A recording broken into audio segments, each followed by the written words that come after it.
We're ready to go here, live and ready to rock and roll. What's going on, everyone? And welcome to tonight's episode of the Xbox Roundtable Podcast. This is episode number 197. It's great seeing you all here as more people start filing in. This is your host, Invader, and you know what? We have an excellent show in store for you tonight, and you know what? We have a heck of a lot to talk about on the docket. Lots of different things popped up during the week, and really just lots of exciting things to talk about. PlayStation recently had their game showcase. We'll tell you guys what we thought of all the announcements, gameplay, and so on. As well, we have rumors swirling about Microsoft buying another big Western game publisher.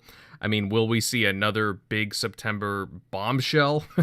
Who knows right at this point, but we'll talk about all this and more in tonight's show. But first, let me introduce everybody on the TXR Podcast tonight and the panel members. We got MLD Buddy. Hey, how are you doing, bud? Hey, good to be here. Looking forward to all the opinions here. It's been a busy week, to say the least.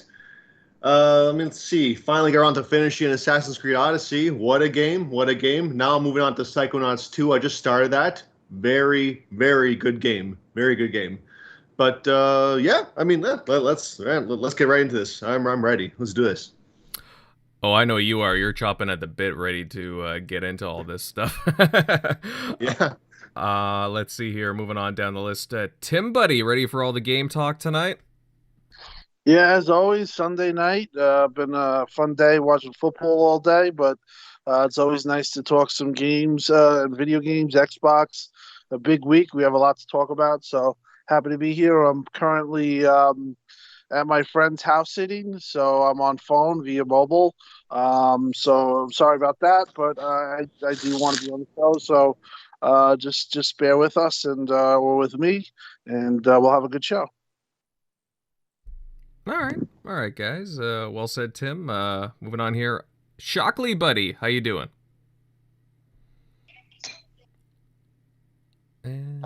Oh, pretty good. Yeah, just picked up Tales of Arise. Pretty good so far. I was impressed with the. I noticed in the demo that if you chose graphics mode, it looked really good, but it was kind of stuttering. You could tell it was definitely below 60. I'm not sure how close this one is, but I don't notice it being like, say, it felt like 30 in the demo when you did graphics mode. Now it seems pretty smooth. You don't see that judder. So I'm really impressed with that. But yeah, excited to get into the basically Sony's E3 that we had this week. So definitely looking forward to the topics. Mm-hmm. Yeah, definitely. Yeah, a bunch of games dropping recently.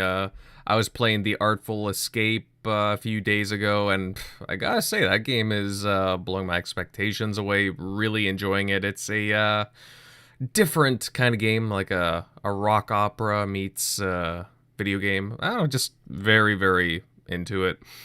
Let's see. Down here we got Centurion. Buddy, what's new and exciting? Oh man, what is up, everybody? It is Sunday night. It is time to have some fun. It is time for the TXR Podcast. What is new with me? Well, of course, I'm all over the place when it comes to gaming. Still playing Psychonauts 2, amazing game.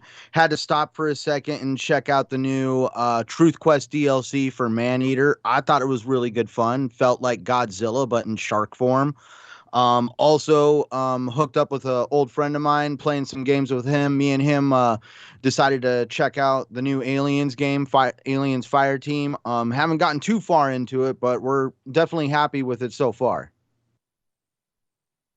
All right. Sounds like a very eventful and productive week for you then. That's pretty awesome. It's always good to get through the grinder of some games, and even just like checking out some updates of some games that you really love. That's fantastic. Before we get into everything guys, just be sure to share this show out and let everyone know that we're live. And, I'm sure this is going to be a very, very lively episode, and I wouldn't want anyone to miss out on all the live action here and all the cheeky comments, I'm sure. But you know what? Yeah, speaking of that, let's get into things. Let's start off with the first topic. And you know what, guys? A few days ago, we had PlayStation's latest game showcase. A lot of people were waiting for this since they didn't really have, or no, they didn't. They didn't have a June E3 showing, so people were wondering, well, when are they gonna showcase what's coming the next year or so? Well, they had this showcase, and, everybody has a lot of thoughts on this. I'm curious what my panel mates thought of this showcase, starting with General MLD, buddy. What did you think of PlayStation's showing overall? Okay, well, considering that it was their first major showing of the year, I mean, some people like to count the state of plays, some don't. I mean, overall, it was a good show. I mean, speaking as an Xbox fan, I'm sure they liked it. There was something for everybody. There was a lot of multiplats, mostly. They showed They showed some Bethesda games, so that made me smile a little bit. Showing Deathloop again, Ghostwire Tokyo again. I think we can all agree the highlights, though, were KOTOR being announced as a remake. That was a pretty good get. Though it is time exclusive, so that's good that Xbox gamers can play it sometime later. But it's also on PC, so that's good too. Let's see, Gran Turismo 7. You saw gameplay of that. God of War Ragnarok. You saw gameplay of that. Let's see, Wolverine, Spider-Man 2. Those were the main ones.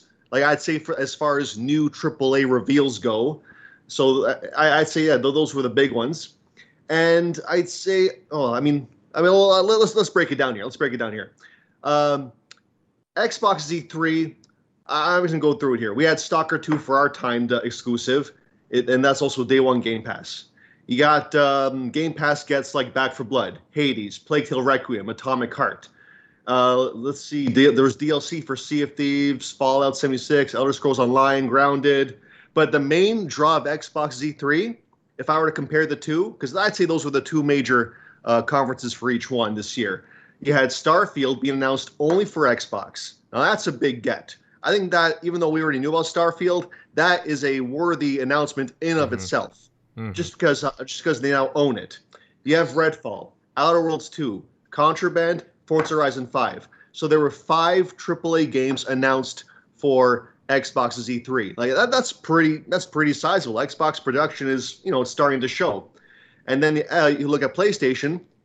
We already knew about Gran Turismo 7. We already knew about God of War Ragnarok. Only Wolverine and Spider-Man were the only 2 reveals.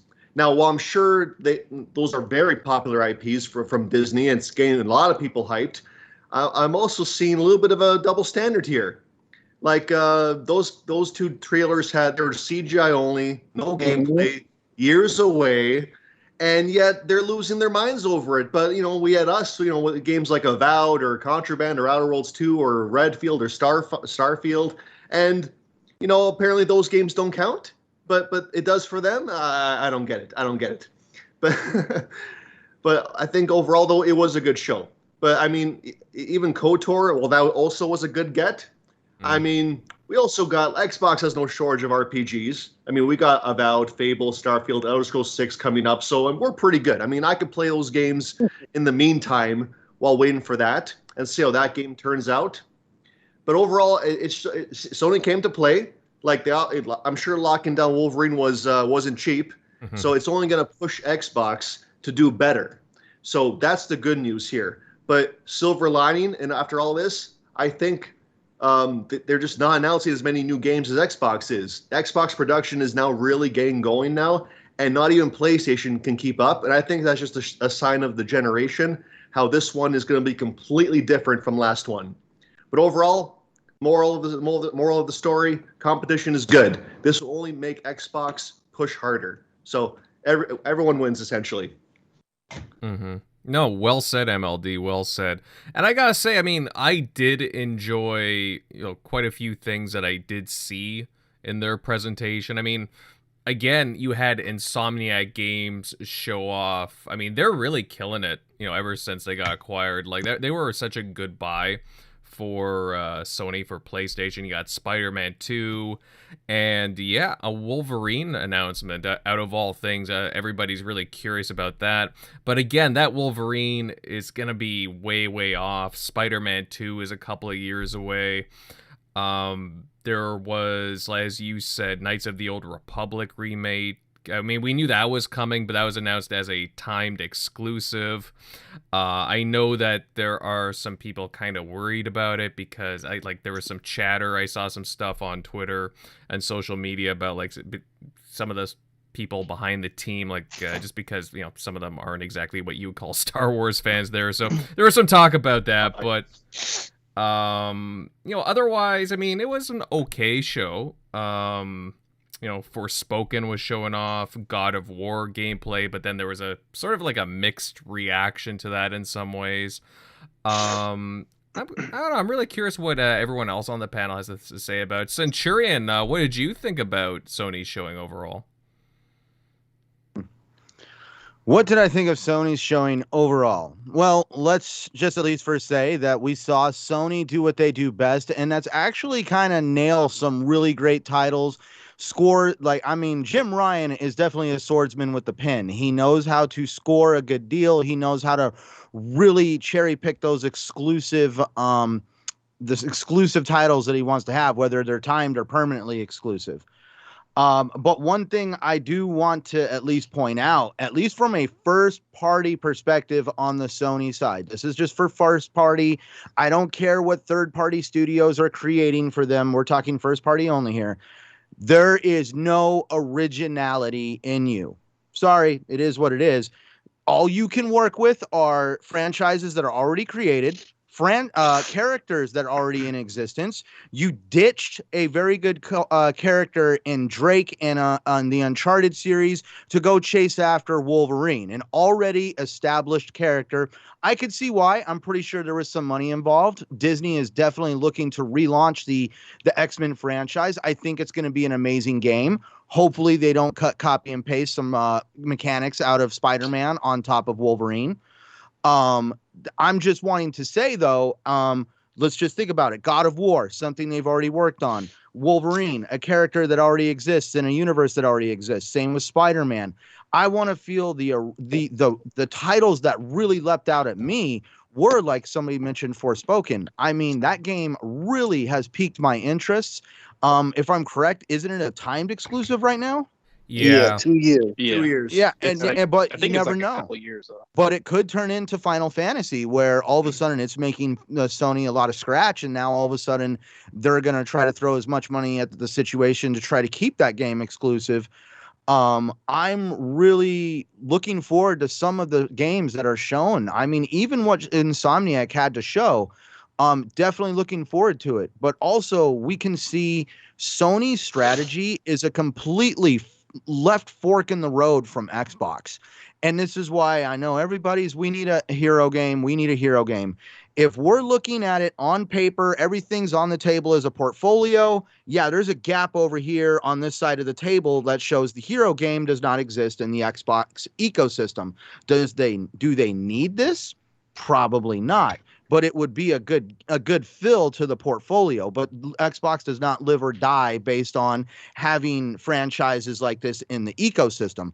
Sony, on the other hand, not to say they live or die, but they might as well, because it has even been said when talking about Twisted Metal, they want to definitely focus on franchises that have not only a good game background to them, but also have a silver screen background to them. Sony is starting to want to work with a lot more IPs that belong in a much more heavier entertainment basis. In other words, they've got a lot of pop culture value, I've noticed.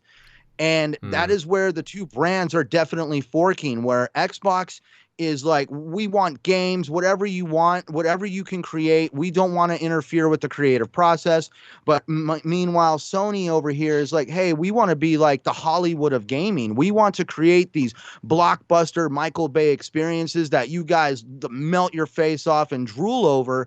But as a result of this, we're going to see that, yeah, Sony has to put out some pretty heavy bangers because they're not going to have that delivery of game after game after game that we're going to see out of Xbox. We're going to see large gaps in Sony's releases, and therefore they, just like really prominent film franchises, they're not going out and dropping sequel after sequel after sequel as quick as they can. These things take time. And that's where with Sony, I'm just pointing a point out. We're seeing an obvious difference in the two brands, especially in their tactic on how they want to differentiate themselves. So that's where I have to interject because, I mean, you bring up a lot of good points there, Centurion, no doubt. And I see that, the chat seems to agree with you on quite a few things that you said. But I've seen this narrative, especially in recent days, the question being asked, does Xbox need a superhero type of game, just to go out to, I don't know, maybe not Marvel, because obviously Sony and Marvel seem to have a good friendship going on here.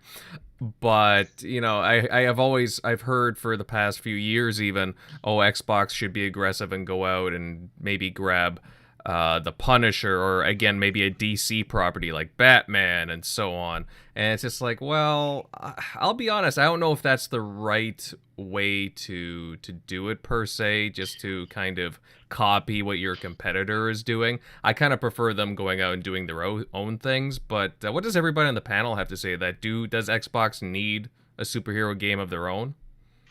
No, absolutely not. That's clearly something Sony's doubling down on. So if Xbox tries to copy that, they're playing catch up from the get-go. So that's not ideal for anybody involved. I'd say Xbox should just double down on what they're currently doing.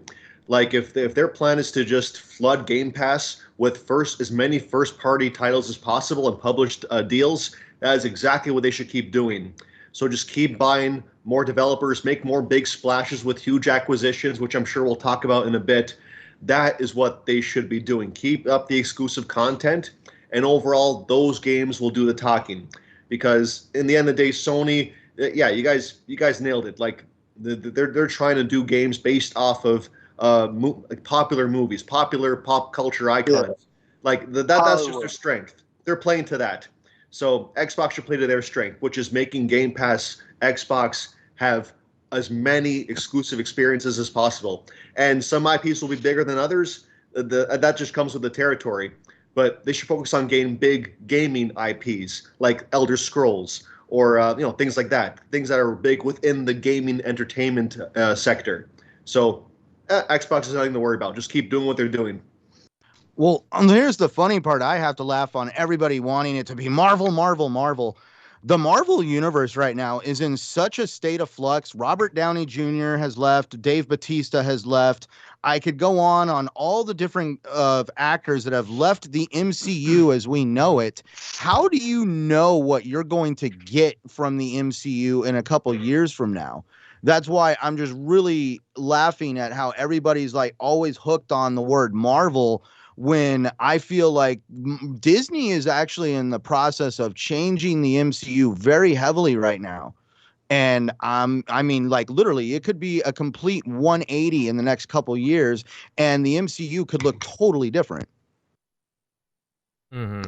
Yeah. Listen, you guys, you can hear me, right? Yeah, go ahead, Tim. Okay, so I want to say something on this. First of all, well said by both Centurion and MLD.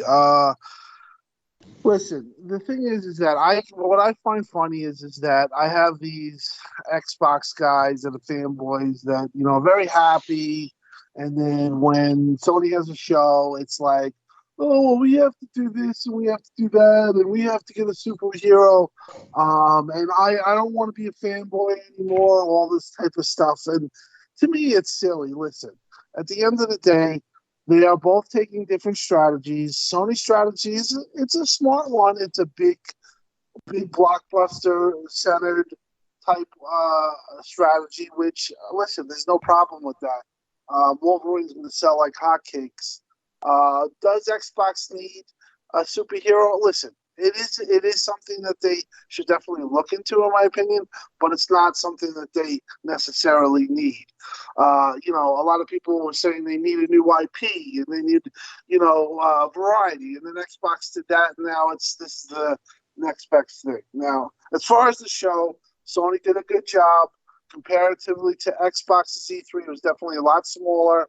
I definitely think Xbox E3 eked them out. Definitely had a little more content. I think it had more of an effect. But Sony did do a good job. They are very good. They had a lot of time. They haven't had a show since, I believe, the showcase of June of 2020 or whatever that was, May of 2020. Mhm. So at the end of the day, I think that they're both companies are going in very good directions. But Xbox,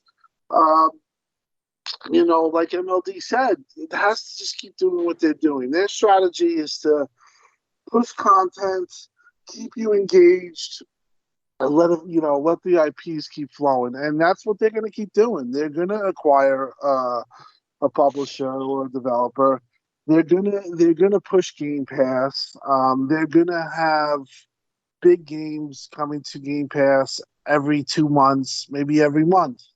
And to me, that strategy is the better strategy because it's just, it's just a matter of numbers. And, if you're going to get more good games and games hitting you all the time, that's better than, say, one superhero game every 2 years, even though they have other games.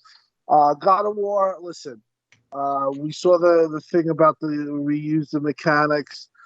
I do think that is not. I think that, listen, to criticize them for that is kind of silly. But what it does is it does bring up a point that they are doing a cross-generational title with their biggest show-stopping title as far as like when God of War came out, it set a bar graphically. And for me, the handling I would personally take is do DLC and push the fact that it's DLC and gear up for the next generation of God of War.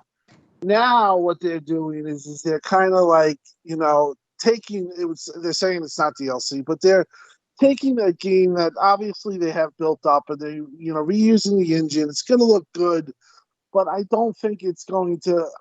Watching the game, and I know a lot of people felt this way. It did look good, but it definitely looked a lot like the original God of War in 2018. It looked great, but I think that being that that IP, I just would have handled it differently. I would have, I kind of handled the way I feel like Gears is being handled and Hellblade 2. Like they want them to be graphical benchmarks, set the bar graphically, and I believe both those titles will. God of War, you're not going to get that with Ragnarok. You're going to get, that's an awesome game. It's great, but it's just not going to be that showpiece wow eye candy that I think that it can be, but it would definitely need a lot more time. It would need, it would need to, be a couple of years out. I think the DLC would have been definitely a much better way of handling it. But that's just my opinion on it. Obviously, they're smart, and a lot of people say, well, Xbox did superhero games too, but Xbox doesn't have a developer like Insomniac. They have a certain engine. They have a knack for doing those games. I don't think anything should be forced, is my opinion. So Sony did a great job getting Wolverine and Spider-Man, big blockbuster, huge names. So a win for them on that.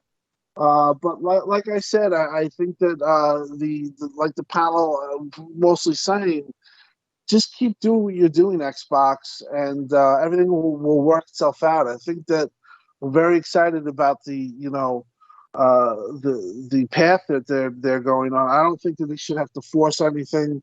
They shouldn't have to force a superhero game. If it does come up, then sure. Now, as far as exclusivity goes, in my opinion, Sony is absolutely ruthless with exclusivity. So Xbox should definitely keep the favor returns. Indiana Jones by no means should be on PlayStation or on that platform. I think the Knights of Republic is kind of a cheesy move, in my opinion. It is business, it's smart on their end, but like I said, there's no more Mr. Nice Guy Microsoft. That's blatantly clear. They have like 5 timed exclusives, forbidden 2 years exclusive. Come on, like you no more of this. If you buy a Take-Two or you buy Warner Brothers, there's no talk about exclusivity. You want it, you ask your platform to get Game Pass, or you get Game Pass yourself. End of discussion. That's closed. And just moving forward, good show by Sony. You should be happy. Xbox fans, don't go crazy. Sony's going to have good things. They're a great platform. They're going to be a worthy competitor. And this was their time to shine, and they shined. Do I think that there's going to be more coming from Xbox? Yes, we'll go into that further on in the show. But overall, like I said, I give the show, an 8. Overall, I felt like the end of the show saved it for sure, because it was like a disaster at one point. But a good job by Sony, and moving forward, it should be an interesting holiday. I will say, if they're gonna go after like superhero, they might as well just go for WB Games, because those are people that actually want to make the game, instead of making one of your studios. Hey, would you guys want to? I mean, you might be able to find some that want to, like Insomniac, when they were presented with the same opportunity. I would say go after WB Games. That'll catch you up a little bit quicker if you feel you need to put that under your sleeve. But yeah, I think this generation, I think Sony's going more the PS2 route, where they just were locking up every major, at least timed exclusive, major game that came out. You had the Grand Theft Autos, Metal Gears. They locked up a lot of big third parties that gen, but I think they're trying to do it to everything. We already heard about how they try to do it to Starfield. They already got Deathloop, Ghostwire Tokyo. They're probably just trying to lock up any major third party game that's coming out. They're probably trying to get in talks with, can we get some kind of timed exclusivity, something.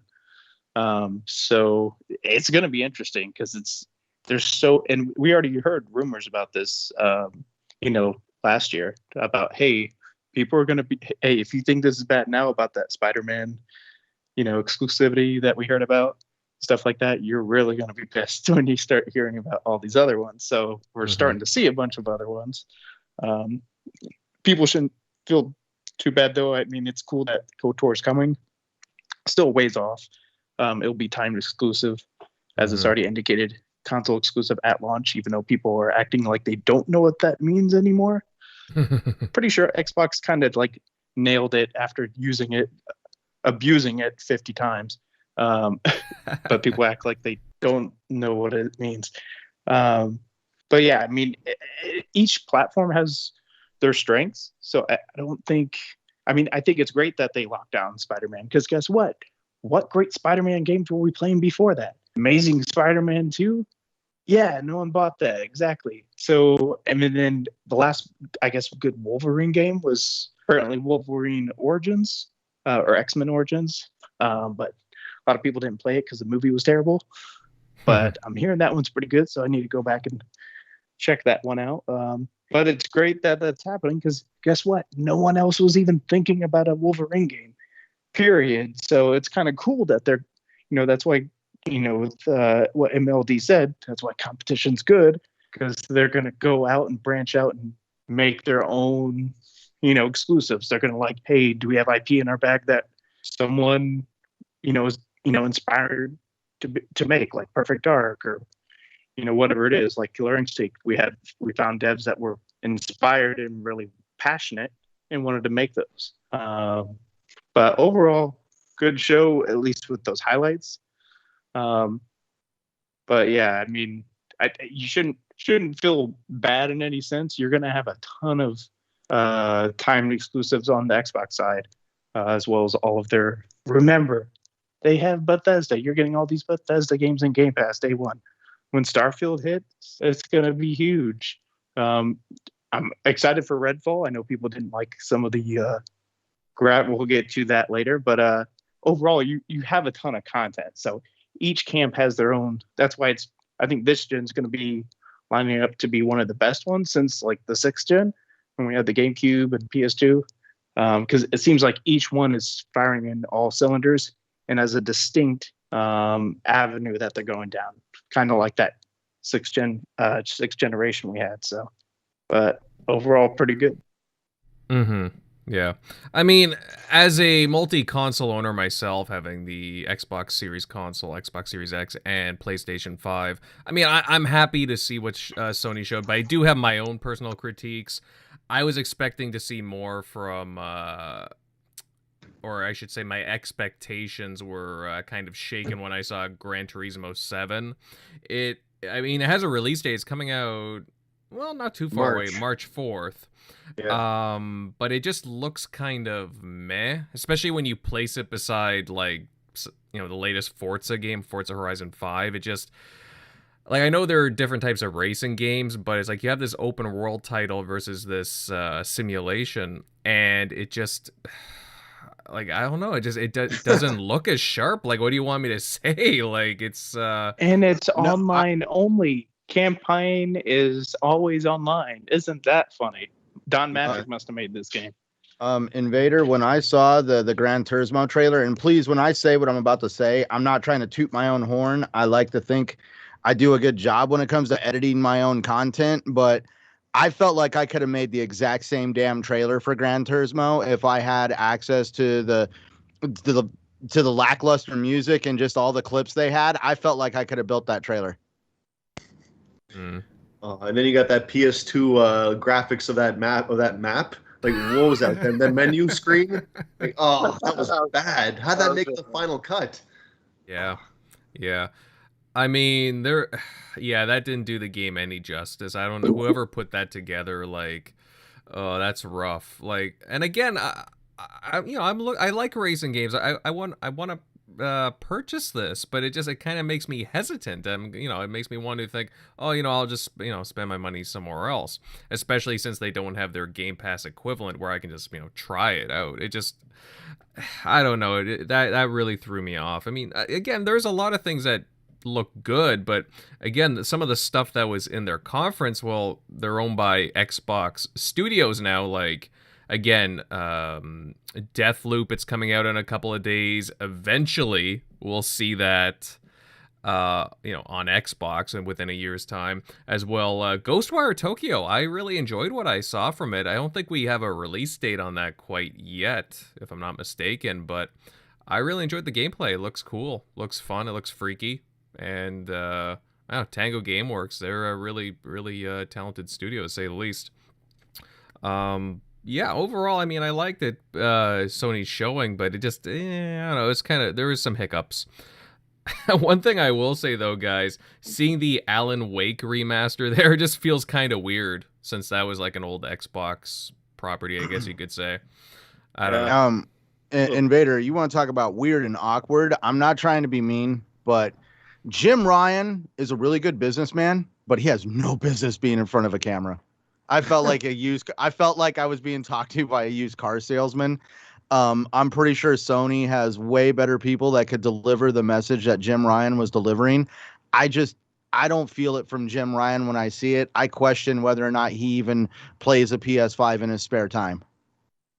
Mm-hmm. Yeah, and he's not really a guy that you want to trust with messaging. I mean, I know that they have everything like a script to prepare and whatnot before these things, which is good, I guess, but he, nobody really trusts him at his word, especially with things that he said within the past 2 years. Like, it just, I don't know. It's scripted, but it's like, we all know that all events are mostly scripted for the most part, because a lot of them use teleprompters. We've even seen Phil Spencer read from a teleprompter, but with Jim Ryan, it's like, that's all he has when he's up there is that teleprompter, because he has like no, what's the word, like experience, or he has no personal investment in gaming because he doesn't really game, it comes off of.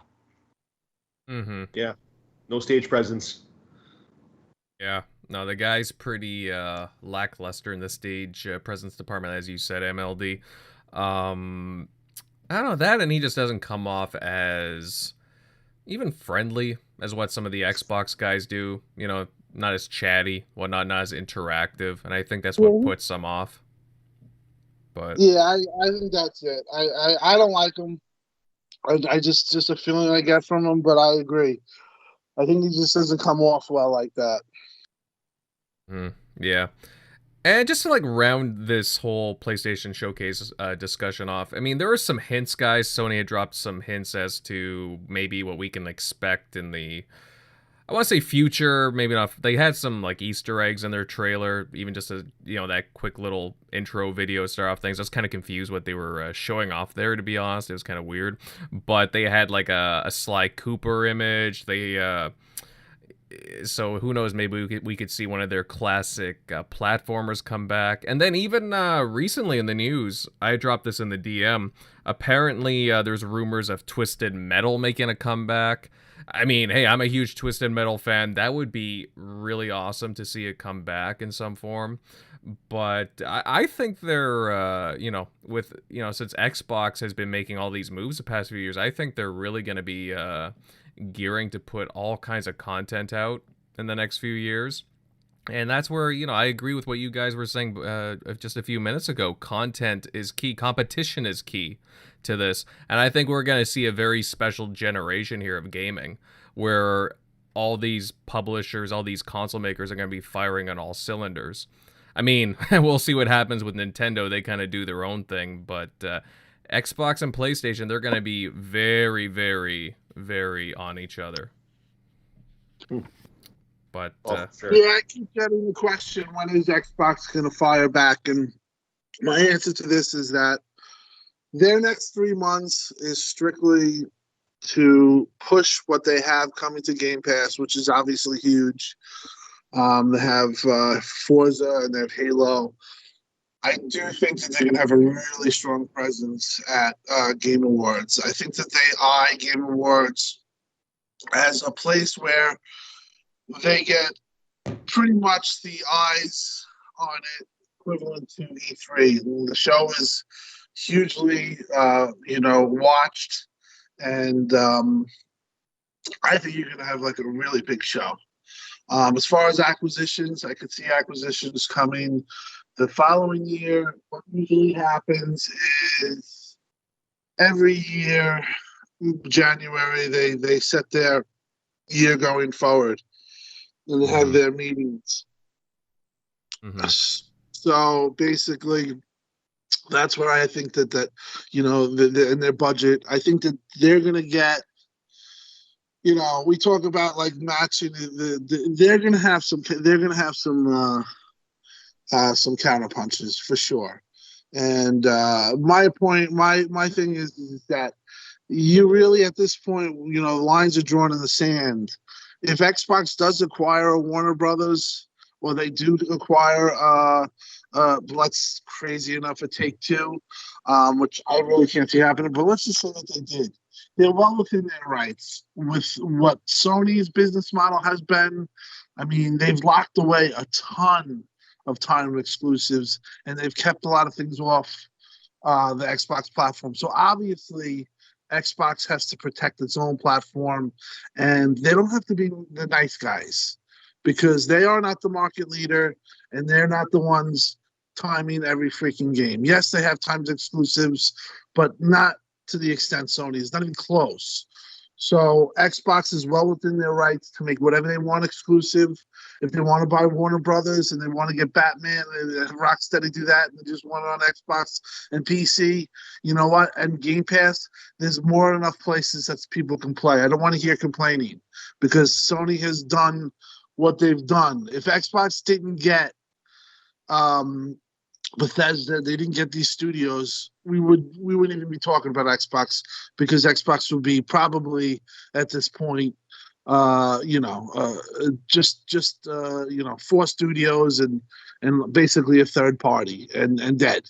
Mm-hmm. And that's the way Sony would want it.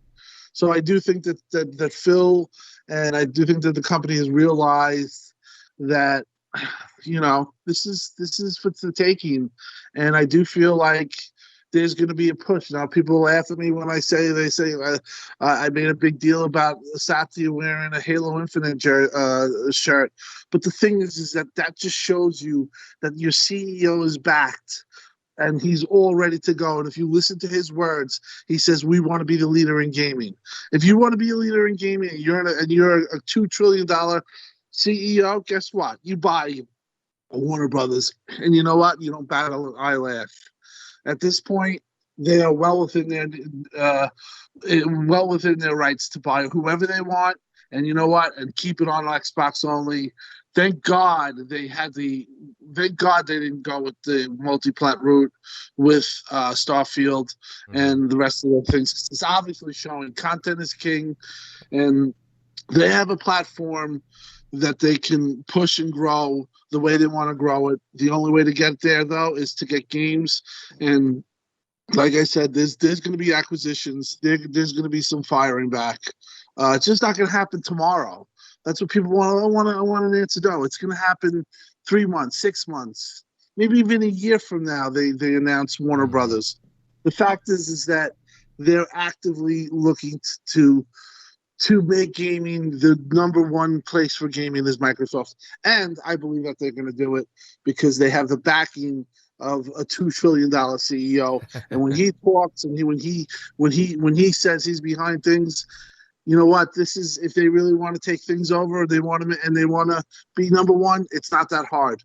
Just keep doing what you're doing, and there'll just come a point where people just realize they're almost at that point. But there's just going to be a point where they're unstoppable, and that's the attitude that you must have. You cannot be, oh well, I need to put my places on that. No, they obviously don't want their games touching Xbox, so you have to wait a year, and we have to wait. No, at this point, you gotta be the company that you're supposed to be, and make games exclusive and do the right thing by your consumers, the people who are on your platform. Mm-hmm.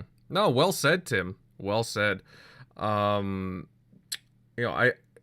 just talk about acquisition. I think we'll start to move over to our next topic. But does anyone else have anything to add about the PlayStation Showcase before we move on? No? All right, I'll take that as a no. But either way, guys, I thought the PlayStation Showcase was pretty decent. They had some really good game showings, some that maybe didn't highlight the game so well, but they still had some good stuff. So good on Sony. Again, competition's a good thing, right? And it pushes Xbox and others to do more. So but at the same time, I think Xbox is ready to announce quite a few things after that, and I'm pretty sure they have the ammo. And speaking of which, guys, we will move over to some very interesting rumors that have been making the rounds as of late. And according to a few news outlets and insiders in the game industry, Xbox is in talks with yet another big Western publisher for acquisition. And that publisher in question is apparently Take-Two Interactive, which has mega franchises behind it such as Grand Theft Auto, Red Dead Redemption, BioShock, just to name a select few. But I mean, people know those franchises.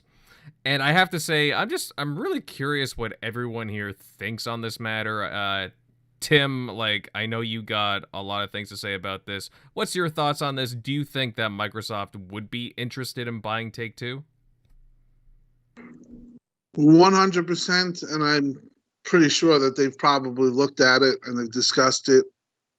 In the position that they're in, and if it was ever to be, if Take-Two was really serious about selling, they're going to have to pay a pretty penny. They'd probably have to pay over market. They probably have to pay, I think $27 billion was the number I've heard, and that's because they have $20 billion in assets, or their $20 billion market share, or whatever, or valued at that. Plus, then they have $2.4 billion supposedly cash at hand. That means that's in their bank account, and consider that's $23 billion, and then you probably have to sweeten the deal. You have to make the deal a little bit better because, like we know, Take-Two is just so huge. Grand Theft Auto, that IP alone is probably worth 20 billion itself. I mean, that's how big that game is. 15 billion. Well, just to interject, Tim, I did some research. Apparently, Take-Two's worth about 18 or 19 billion. So yes, yeah, right. And so, but then I heard they had 2.4 billion. One of the guys said they have 2.4 billion on cash on hand, and then like I said, you're probably gonna have to pay extra because you got to sweeten the deal. Now, these are a lot of hypotheticals, and obviously we don't know anything. Nobody's gonna know anything. Like people that think that insiders are gonna know things on the stuff, just laugh at that stuff because there's no way that anybody, I don't care who you are, you're not going to know about a type of deal like that. That's illegal, first of all, to get inside information on that because it can affect stocks.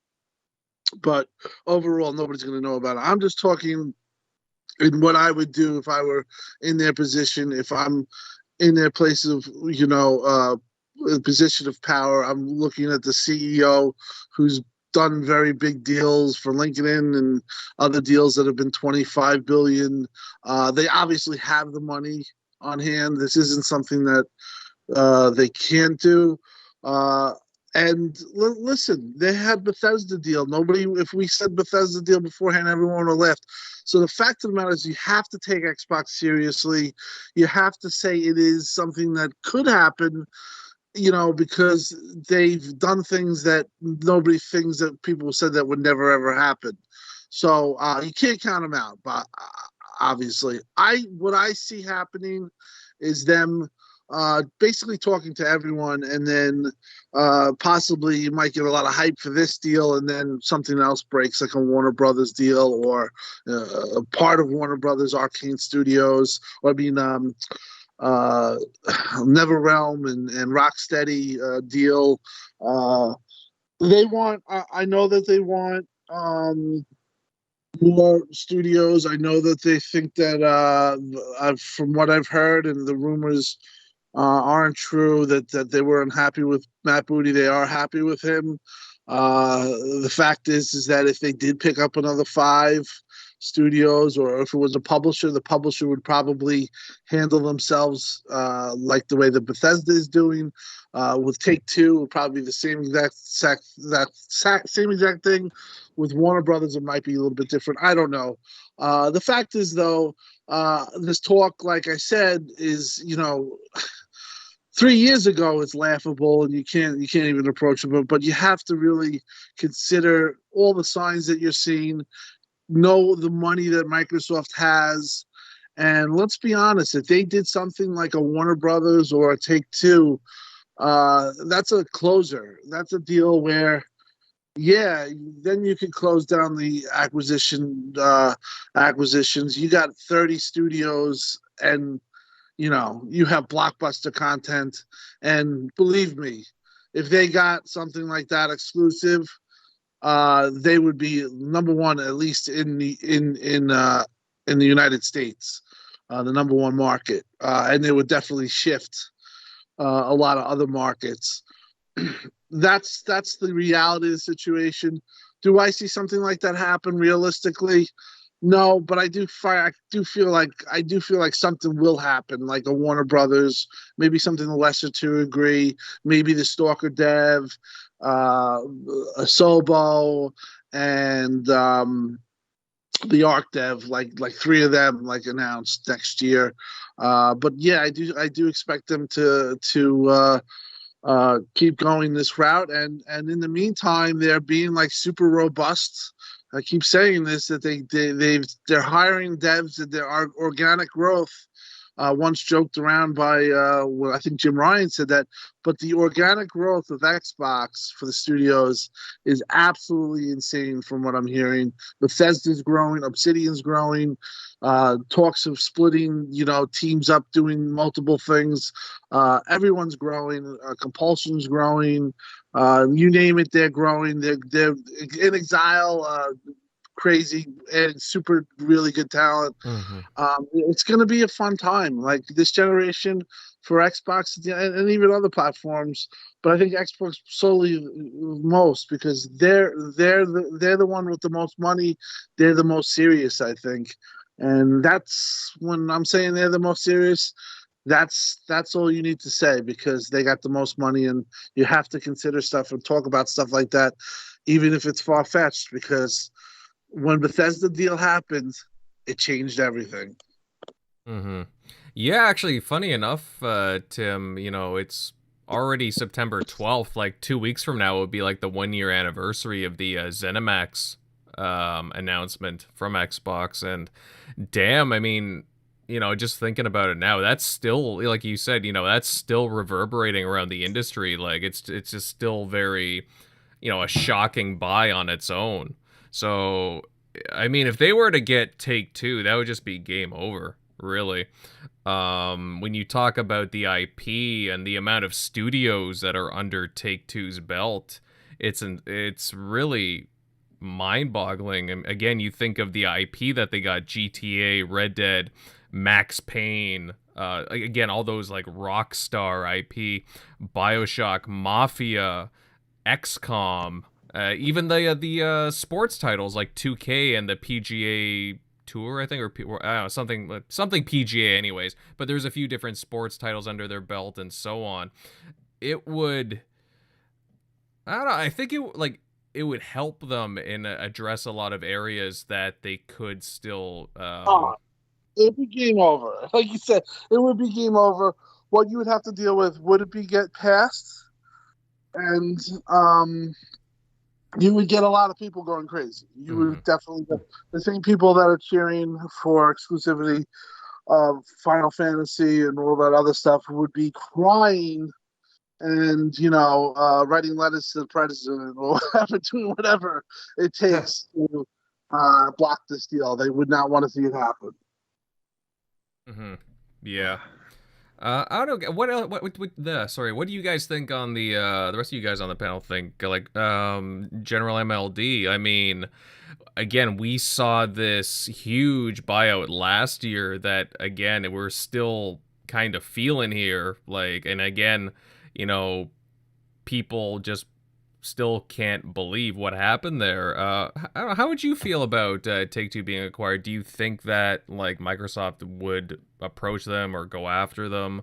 I mean, there does seem to be some teeth to this. I mean, you had Jez Corden a couple of days ago even saying that he heard about some of these talks months ago, and I tend to believe Jez with what he says. Well, I mean, you guys are talking about Bethesda still. I mean, I'll never forget that morning where I wake up. I just check my phone for notifications, and I see that, and I thought, like, this is a joke. This is a rumor, and then you find out it's real. Like, holy, that changes everything. It changed the whole game. Take-Two, I don't know. The Xbox fan in me, it wants to believe this. It really, really does. It would, again, it would be another game changer. Like the United States, North America, it would be Xbox territory, like forever, like pretty much. But another part of me thinks all these acquisitions, though, that they've done in the past, the small developers like Ninja Theory, inXile, Obsidian, to Bethesda, they've all been privately owned companies because I think it's just a lot less red tape involved. Like you can just do it. Whereas public companies, they require more. You have to consult the shareholders. It's harder to keep it a secret. There's more red tape, more paperwork involved. So I feel like if that was happening, there would have been some kind of leak. Maybe, I don't know. But it would mark Xbox breaking tradition because, again, it's a public company, Take-Two. But I'm hoping that they would break tradition because of how big the IPs they control are. Because, again, it's another massive get, like multiple studios all in one go. I feel like Grand Theft Auto would really work for Xbox because you could advertise the main campaign, like day one Game Pass, and Game Pass numbers will surge on that alone. And I think if it's on Steam, the Steam sales alone will make the game a profit in the short term. So, and they could always promote the online aspect with Game Pass because, hey, Game Pass, low barrier entry, you have an audience right away. it pretty much guarantees a very lucrative online segment, which Grand Theft Auto has. So it does make sense, and I really hope they do break tradition. But I feel like they're buying somebody. Like, there's enough rumors and rustling going around. They're buying somebody. I think fans, they just want all to be official now. Like we want more. Like, we got Bethesda, and we're hungry for more.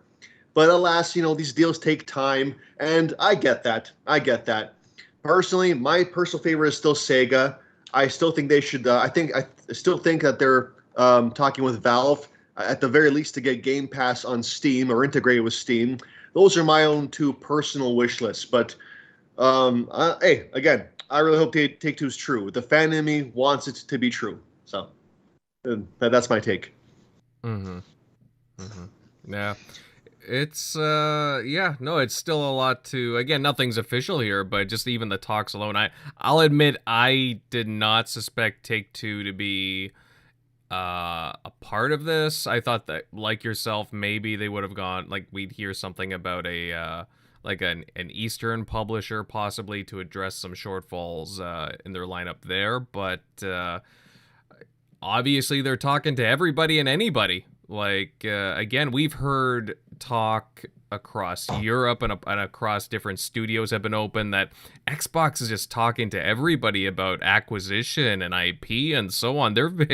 I don't think people understand how aggressive they are going into this gen. It's absolutely mind-boggling. Centurion, what do you have to say on this? You think Take-Two could be snatched up? I'm not going to say yes or no if they're open to being bought. We obviously know Microsoft has the money to do it.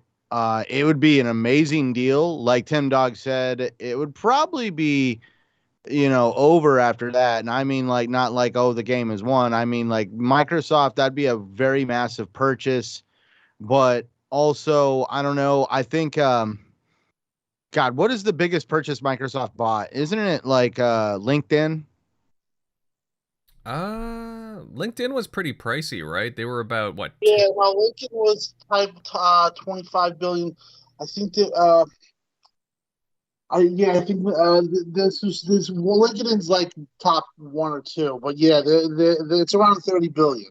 See, so that means it's not out of Microsoft's reach to basically aim that high when it comes to purchasing something if they really want it.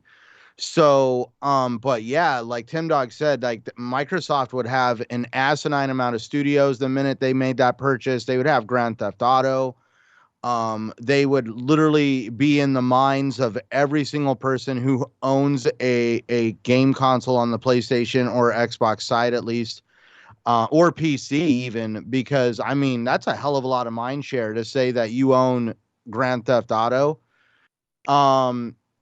It would definitely be something to think about. Think about how much money Grand Theft Auto generates. It's a fair amount of money. It's one of those games that, like, I mean, let's be frank. Rockstar made one game this gen. Am I right? Oh, Red Dead, yeah. Yeah, Red Dead Redemption 2. They made one game. And you guys got to play a game that was released on the PS3 and the Xbox 360. Everybody enjoyed it. You enjoyed Grand Theft Auto Online. You definitely gave them a lot of money. Definitely anybody who has a chance to acquire Grand Theft Auto is going to weigh all the options, because I mean, in today's world, especially here in America, you're born with a birth certificate, social security number, and you're handed a copy of Grand Theft Auto for some reason. But I'm really curious on if these things will ever come to fruition. Like you said, Jez has talked about it. I feel like many corners of the internet have always been talking about Microsoft acquiring Take-Two. It's even come up that PlayStation was going to somehow acquire Take-Two, which that was actually interesting.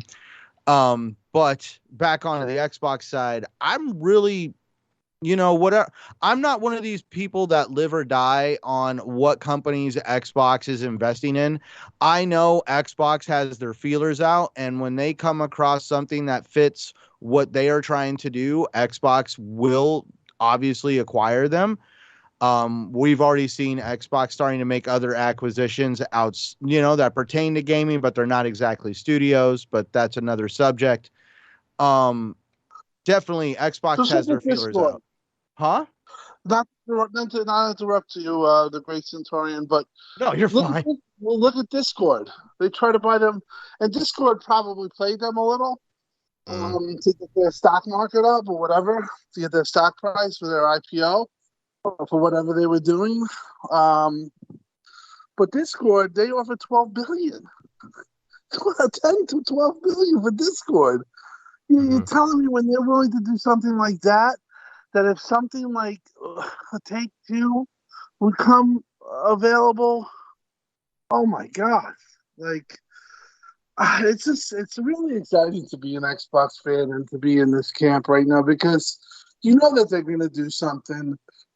You know that they're actively looking. Again, I can't preface enough. When they had Satya out there saying what he did, it means they're all in. And So, go on. Oh no, I didn't want to interrupt, but I'm just you're fine. But we'll get into something even crazier. I'm gonna say it right now. I hope Xbox gets Take-Two and as many companies as they can. I hope PlayStation does. I hope Nintendo does. There's some players out there right now, like Tencent. Again, Tencent's coming up in the conversation. Everybody's like, but they're not. Who's Tencent? Well, Tencent is going to be definitely looking all of a sudden to definitely acquire a major slice of the North American economy pie, because over in China, it was just delivered that kids over there under the age of 18 are allowed to play, I think, 1 hour of games a week. Yeah. 1 hour. Get 1 hour. I mean, yes. I mean, they're hardcore over there right now on gaming. They're trying to curb gaming heavily in China because they actually feel it's detrimental to their society. So companies like Tencent and companies like them are definitely looking at sectors that they know there's a lot of money to be made. And Tencent is one of these companies that can afford a Take-Two purchase or something on that caliber. So I really hope companies like Microsoft and PlayStation and them are paying attention, because there's going to be, I feel, some desperation purchases due to what's going on over in that part of the world right now. I will say this. I mean, I don't want Xbox and Xbox game studios to be so big where they're like monolithic and, they're taking over the industry by storm. I like to see the competition. I really don't want to see like Xbox get too much. Otherwise, I don't think it's a very good thing. I will say that. Here's another company that's bigger than Xbox right now, Embracer Group. If I'm right, they have more studios than Xbox. Well, yeah, they've been buying IP like crazy. They've been buying studios like crazy as well. Nothing as big as Bethesda, but at the same time, yeah, they have been making moves that, admittedly, a lot of people haven't been keeping track of, but they own a lot of valuable IP. Like whether they be like maybe less notable IP, but still, with some name to like some more familiar names like Darksiders and so on, Destroy All Humans, and a few more. But either way, guys, I mean, there is just a grab for studios at this point. I mean, even we had talked about Sony, the past topic, and they had bought a studio just this past week, or they announced it. What was it? Yeah, Sony bought their third studio this year. It's the Persistence developer Firesprite. I mean, they're now a first-party studio, so they're acquiring studios as well, not to the same length as Microsoft, but at the same time, they're still adding to their studio stable. They're still adding to their portfolio. So they're being aggressive. And Centurion, you mentioned Tencent. Just to add on to what I was saying, as much as I don't want Microsoft to be this huge, I don't want them to get way too big, but at the same time, who would I rather, if Take-Two is on the market, who would I rather see them get acquired by? And that would be Microsoft.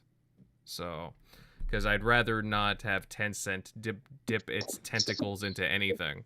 So, Listen, if Sony was in the same position Microsoft was in, and the way they operate, and let's say that there was a situation that Take-Two was available, they would 100% get them.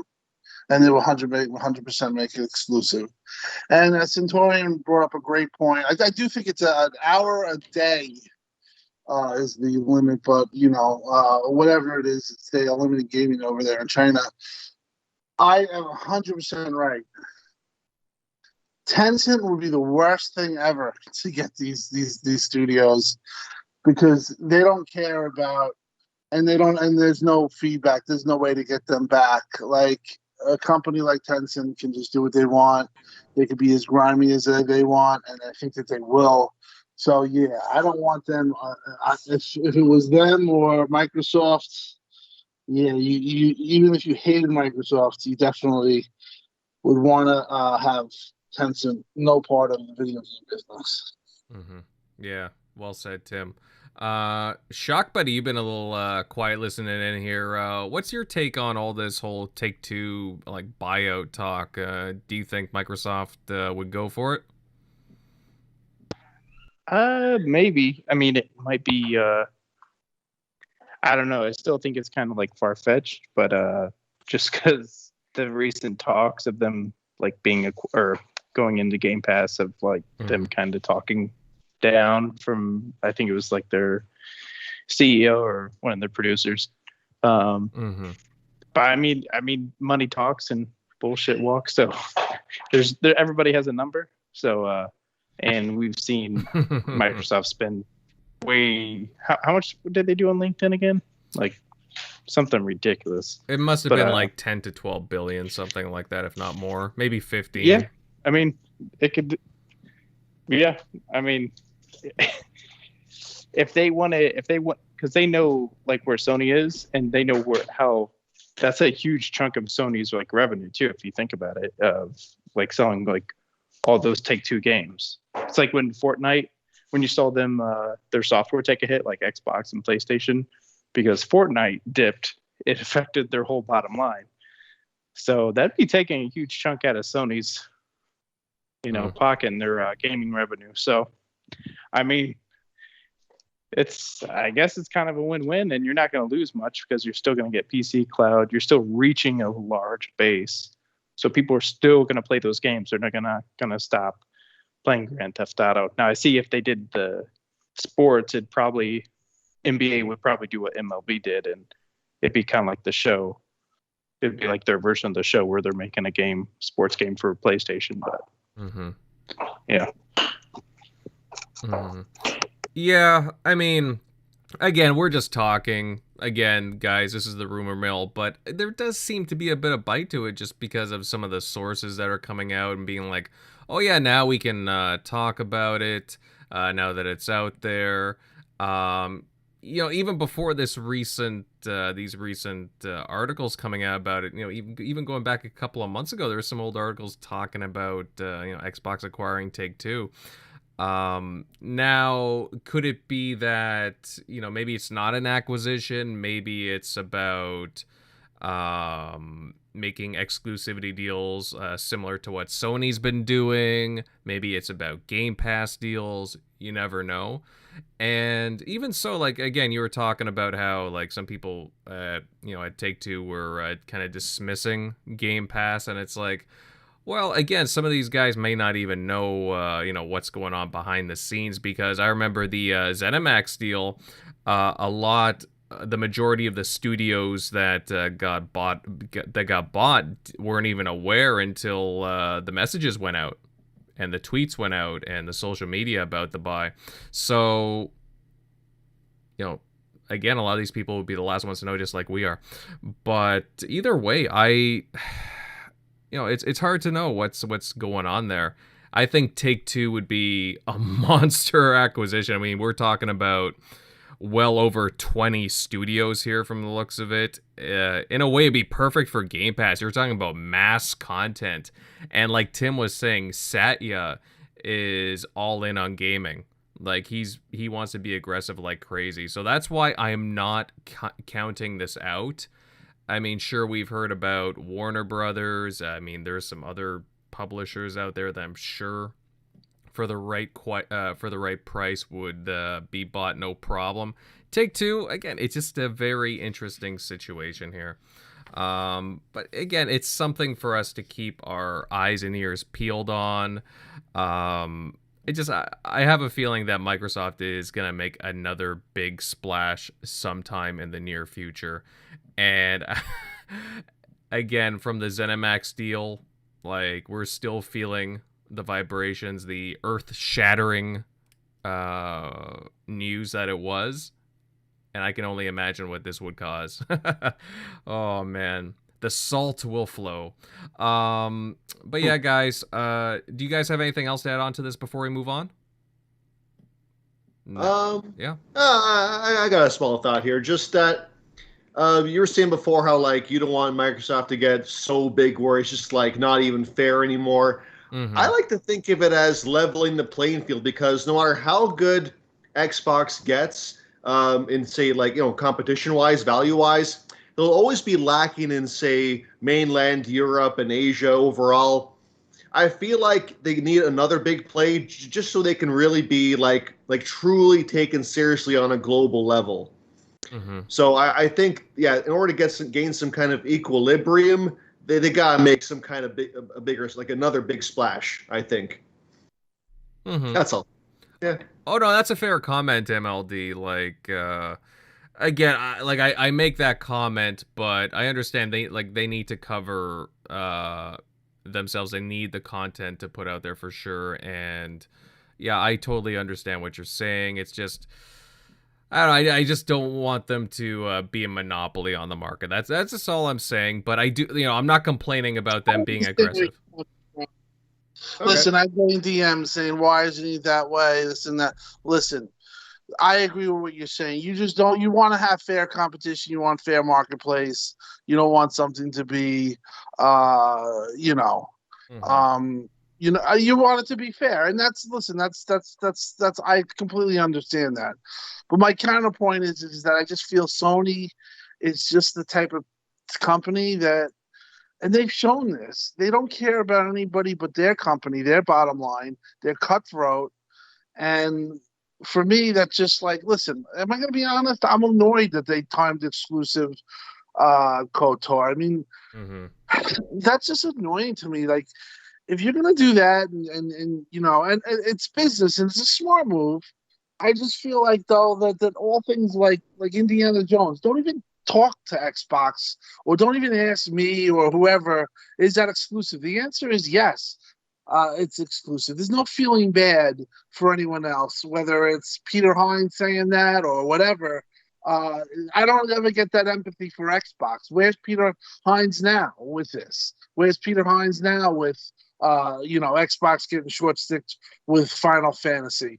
The bottom line is it's a business, and yeah, they're going to do their thing. So Xbox is well within their right to do whatever they want. They have the money, they have the capital, they have the driver, and which is Game Pass. They could do what they want. And to me, it's not that unfair when they make their games available on PC, okay, and they don't double charge for it. They're awesome with that. They have cross buy, and they also have xCloud, where you could use a 14-year-old computer. I mean, not that old, but a 10-year-old computer or a Surface, and all you need is an internet connection or an Ethernet connection, Wi-Fi, Ethernet, or whatever, and you're on and you're playing the game. And let me tell you, I've been playing xCloud a lot lately. It's doable. I mean, a game like Hades, you feel the 60 frames per second, and that's only going to get better. So, at the end of the day, I think Xbox has to look out for Xbox first and foremost, and they don't have to play, they don't have to be noble or whatever, and include everyone. Just worry about who's paying who's putting money into your ecosystem and who wants to play games. And like I said, I understand you're, and I've said that too. But I just, at this point, I just can see how Sony is, and I just feel like if they were in the position, they would never think twice. So when you're dealing with something like that or a competitor like that, you take it to them. Agreed. Yeah, no, and that's well said, Tim. Again, I can appreciate Xbox being aggressive, that's for sure. And I don't believe me, I'm not complaining about a lot of things. They're definitely improving their situation as the past couple of years have shown. And again, it's just great to see them reinvigorated in gaming. And who knows, guys? I mean, again, these are just rumors, but Take-Two would be massive, or any other publisher really, if they go after one.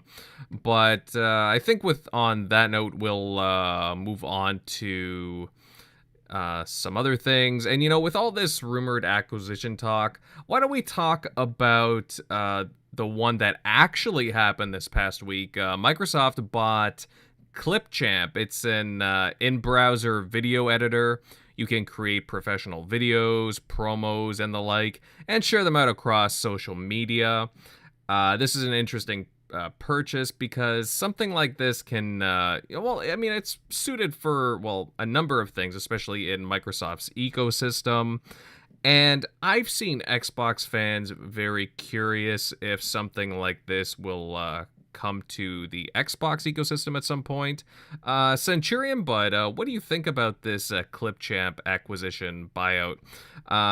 Do you think that we'll see this come to fruition on Xbox sometime in the near future? So I'm going to be blunt in what I'm about to just say. I really hope so, because the Xbox DVR, it's bad. I could be harsher, but the DVR definitely on the Xbox side needs a rework. Oh my God, what is that forgotten video clip thing that Xbox had on the Xbox? Studio. Upload Studio. That. Yep, there's another one. I really feel that there is a more, from the people I listen to, there is a much more seamless system in getting your gameplay off of an Xbox. Off of a PlayStation onto your PC than it is for you to do with an Xbox. And I could actually attest to this. There is the DVR on the Xbox. It sometimes takes 5, 6, 7 tries to even get it to start recording. Most of the time for me, it would record probably 30 seconds. And no, it was set to an hour. They would also corrupt drives. Doesn't matter if they're the nice, puck size hard drives or just a USB drive. My PC would always have to repair them because it would have some kind of a corruption issue. Definitely the Xbox side needs to be redone. I had to invest in a capture card just to be able to capture video off of my Xbox reliably. My God, can we say the word reliably? Jesus. Anyways, so I have had issues with the Xbox DVR, and that's where I really hope something like this does come to Xbox. Xbox is a company that really embraces social media, YouTube, content creators, people that really like to put it out there how much they love the brand. And I really feel that Xbox has not provided tools to those creators or the people that rep these brands to make it a lot easier to get these videos and the influence and all the hype onto these social media platforms. There's a lot of steps involved if you're wanting to deliver quality video off of an Xbox onto the internet. That's right. And I remember, I put out some videos years ago about Xbox hopefully giving updates to again correct certain bugs and just adding content to Upload Studio. But after a year or two, they just seem to not care about it. With the Xbox Series X, again, fantastic platform, fantastic ecosystem, powerful machine. But for a very social product, for a very again, we see how much that the higher ups and the people involved with Xbox, how much they interact with the social media. I thought we were going to see more advancements in the way that we share our games, and like seeing more professional types of things that we could do with video editing, and we never really saw an option there on the series consoles, which I thought was such a shame. And personally, I think that Xbox needs a competent video editor. I mean, as does Windows, really. Windows doesn't really have much itself. So I think that it would be smart to integrate ClipChamp into it. I was just wanting to just add on to what you're saying. I've had issues on the software side. I mean, like, this is a major software issue. A lot of people don't know that whenever you on consoles launch Netflix or any of these video streaming services, the video itself is protected by it stands for high definition it's like HDCP, so high definition capture protection. That's right. When you engage if you have your Xbox set to instant on, when you run one of those things, that HDCP stays on consistently. If you hook up a capture card to one of your consoles after you've done this, most of the time your capture card is going to flash that there is HDCP protecting you from recording. And now you have to shut down your Xbox completely, the whole cold fresh reboot, to get the HDCP to turn off on the Xbox to allow your capture card to work.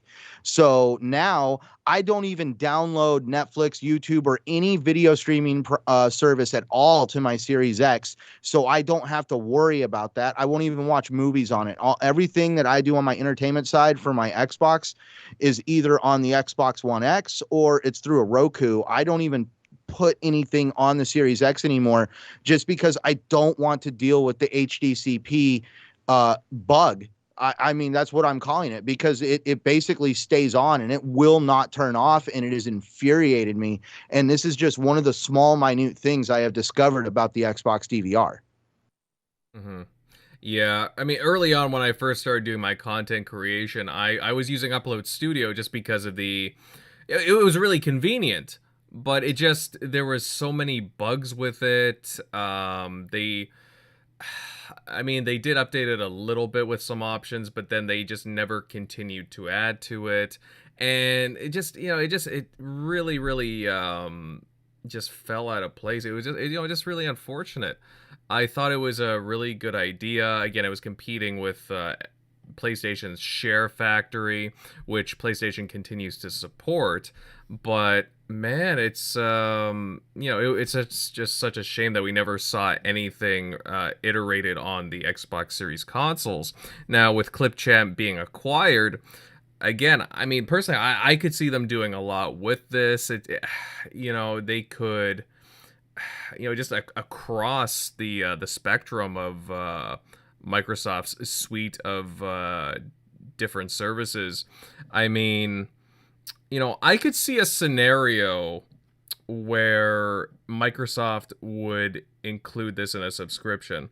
I think they've already talked about including it in Microsoft's 365 subscription, but I could see a scenario, guys, where they would put this in as an added bonus for Xbox Game Pass Ultimate. Just put it into just as another just another added bonus for the Xbox ecosystem. Just to be oh, hey, here's another little perk of being a part of Game Pass, just adding on to that value. I mean, personally, I just prefer it to be free, like a free app, but I could see them doing something like that. But MLD, what do you think? I mean, you're a fellow content creator. I don't know if you used to use the past Upload Studio, but what would you like to see Xbox with this ClipChamp acquisition bring it over to Xbox? To be honest, I am not too familiar with it myself, but I mean, a lot of people are saying that it is a little bit outdated. It could use some work.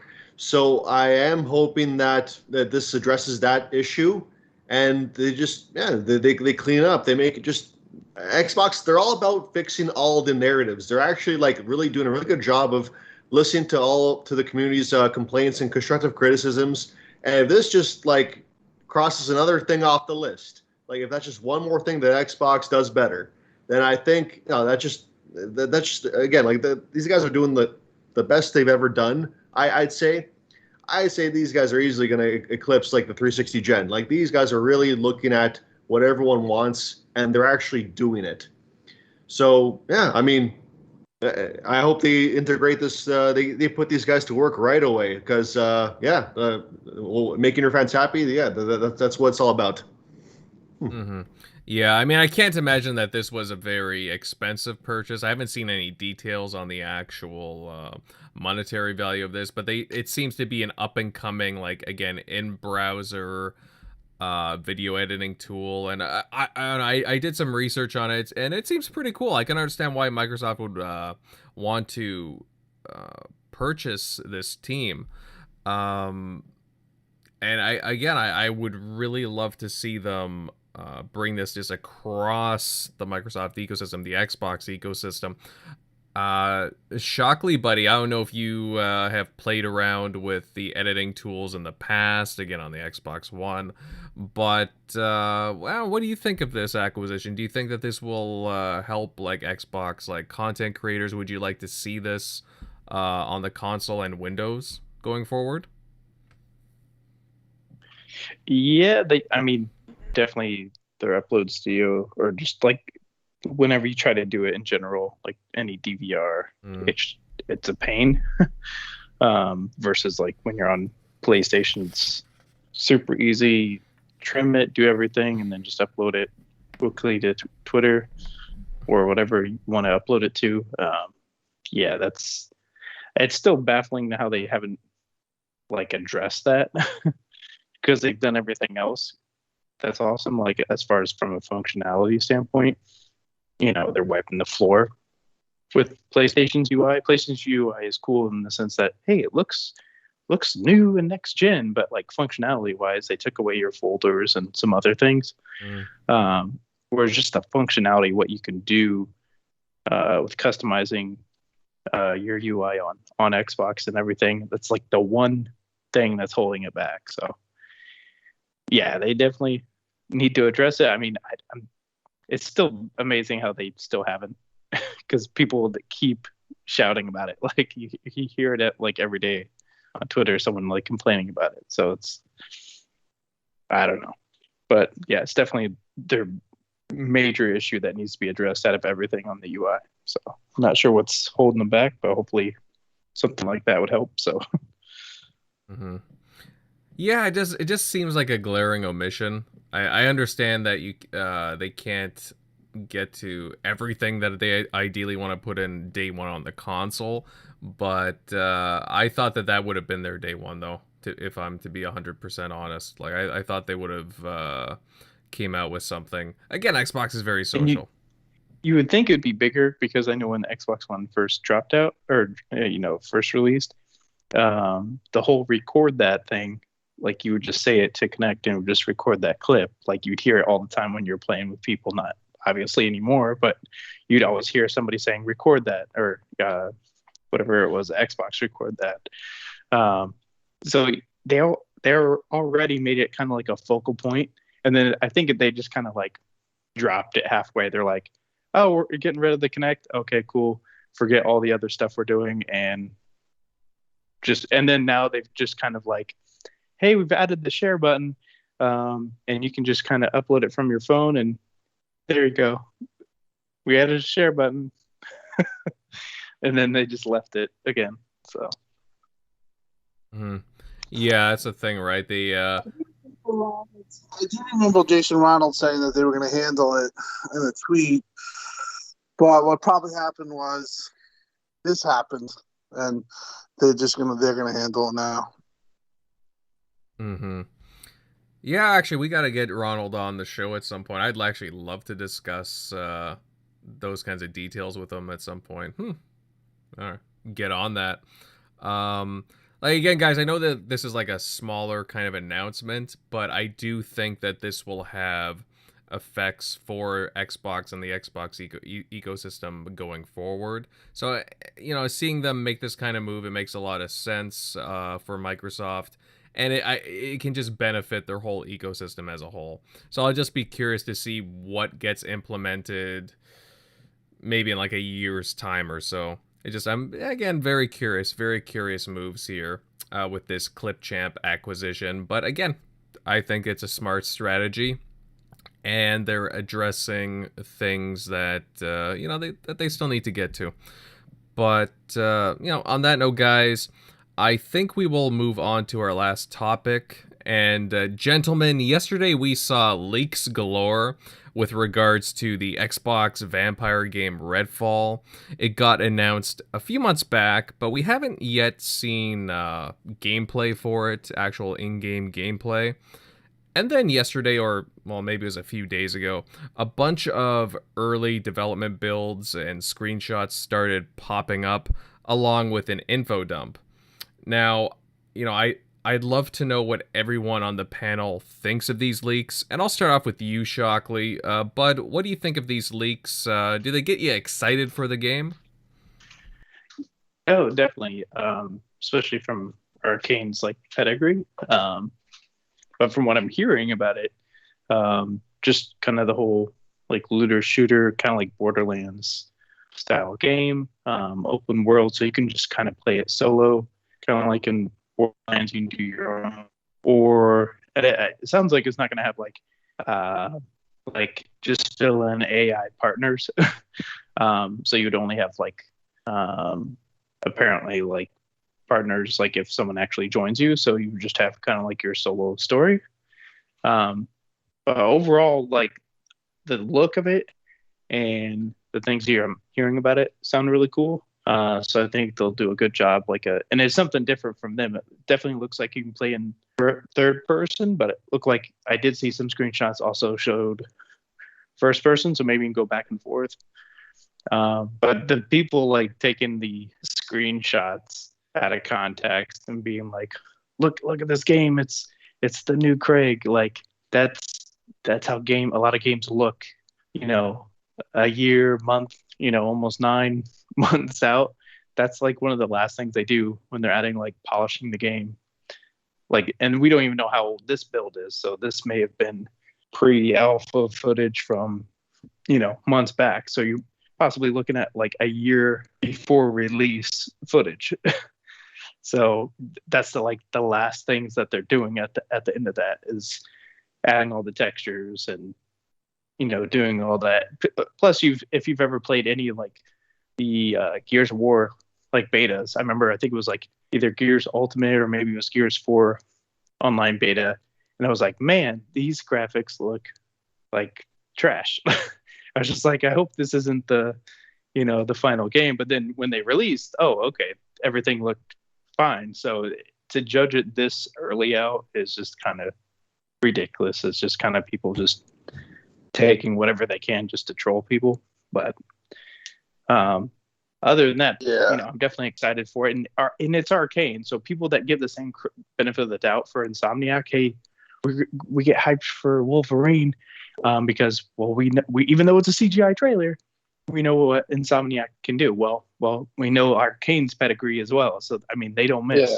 So I'd give them the benefit of the doubt. Now, things don't end up well, but this is also next gen only, so they're not having to try to run it on hardware from 2013, so they can really get the extra juice out of that system for the assets and focus on fewer platforms as well. So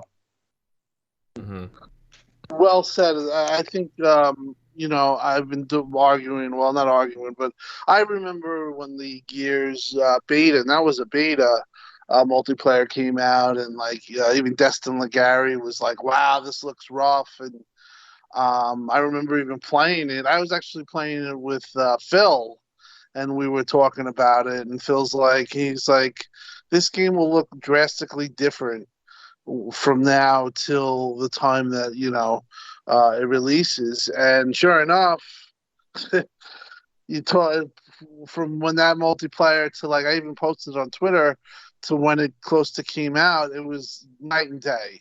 The Destiny dev showed a sandbox picture of a game of Destiny in alpha, and it literally is a joke. It's like you would laugh. I think people are looking for a narrative to bash Xbox because it's exclusive. But the bottom line is that as you said, Shock, the pedigree of this studio is excellent, and let's throw away all that because I think that's going to not be a problem. But what's the details that are coming out? I mean, for me, it's much better than a Dishonored 3. I mean, I wasn't really big into Dishonored, so, but to be honest, the it's right up my alley. It's like 6 players, open world, sandbox, vampires, special abilities, really sounds cool. And, they're going to have their twist on it. I think this is going to be a really good IP, and I'm looking really forward to it. Probably gets delayed. I mean, what do they have it for summer of 2022? Yeah. But when that comes out, it's going to be another hit for Xbox. I'm sure that it will do well. But yeah, that type of stuff. Listen, a lot of it is just people that just don't know. I mean, I was a victim of it once. I talked about it pre-show. Like, that's why I even said, Gran Turismo 7, maybe, hold off a little, because I remember with Gran Turismo Sport, like 3 months or 4 months prior to its release, they were showing gameplay, and I'm like, this looks horrible. I'm like, this is a joke. And, I even talked about it, and sure enough, man, when that game released, it was like suddenly like wow, this is different than 3 months. How do they do all this? What are they doing over there? But the bottom line is developer, the last thing that they do is they basically polish the game and make it look as best as it can, and they add textures, and they add all the type of stuff after the fact once they get the game up and running.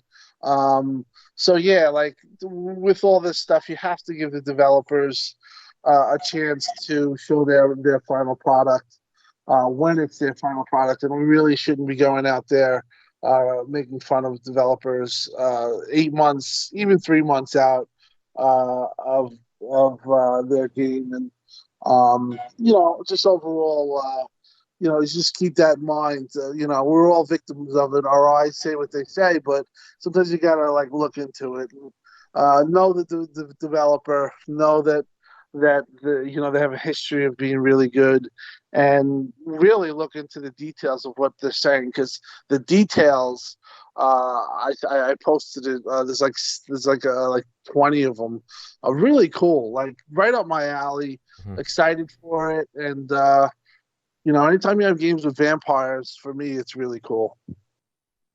Just reading through some of the leaked info here. Again, it talks about an open world. Obviously, it has a core story, but you got some more side missions there. But the gameplay is supposed to be similar to Borderlands. The scale of the game, supposedly, I mean, if this is true, that's pretty crazy. Similar to Fallout 76, Ghosts of Tsushima.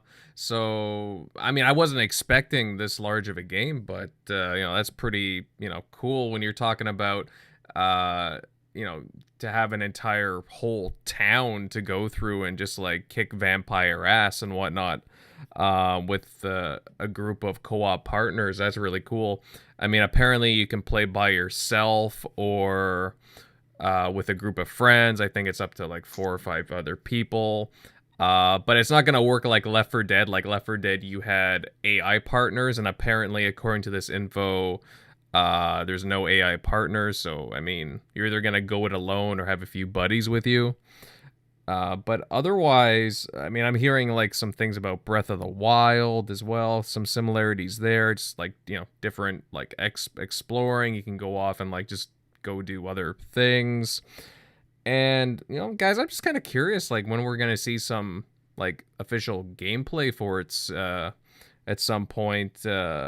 Seeing these images and this info, it kind of gets me pretty pumped for it. I'll admit I wasn't really too hyped for it at first with the original trailer, but some of this stuff has got me really interested.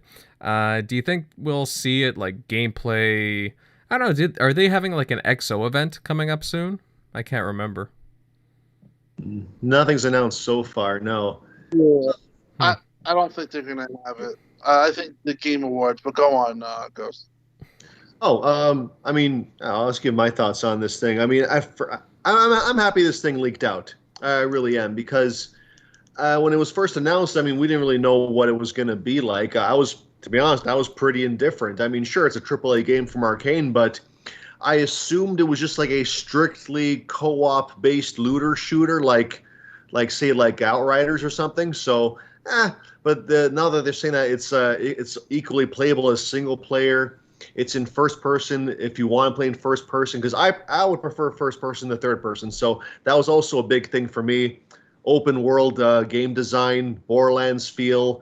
So like you're always upgrading your equipment, so that you have that addictive game loop of always getting better loot. So I'm actually pretty excited for it now. And to touch on the Twitter discourse, it's weird. Like, you're getting Deathloop in 2 days. Like, talk about biting the hand that feeds you. Like, you're bashing a developer that is giving you like that's ending your dry spell. So I don't get it. And it's pre-alpha footage too. Like, obviously the game's going to be cleaned up. I've never seen Arcane release a bad-looking game. So overall, though, I think we'll see some gameplay footage in the spring, or maybe even the E3, because it is listed as a summer game. So we might see this game in like as late as next August. So it wouldn't be out of the question to see this game in June for an E3, and then see it release in August. So that's my prediction. I'm looking forward to it now. Well, yeah, that's the thing, right? I mean, we're talking about release dates and, speculative release dates. They say, summer of 2022, but again, with people, with developers just going back to their offices after being gone for months on end, who knows? I mean, it could be pushed back to the fall for all we know. But again, we haven't seen any official gameplay yet, so talking about speculative release dates might be a little too much for now. But I mean, either way, I mean, it will be coming relatively soon. Centurion buddy, what do you think of these leaks here? Is this a game that's up your alley? Oh, yeah, definitely up my alley. I even have the proper group of friends already picked. I'd be playing this. Hopefully you guys will join us.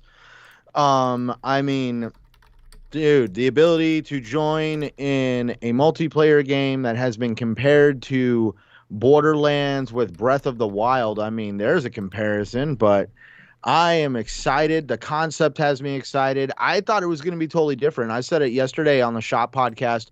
When I first saw the trailer for this game, I was originally thinking we were talking something on the scale of like maybe Overwatch, like an arena style, kind of like almost like horde shooter. I don't know, but now that I actually see what's going on with it, I'm even more excited. It's good to see that there's going to be hopefully a lot of replay value on this game. I mean, this is right up Microsoft's avenue, so I could totally see why this was probably one of the games that was shown to Microsoft as part of the Bethesda purchase. And Microsoft, this is something that definitely works on the Microsoft platform, and I can't be more excited for it.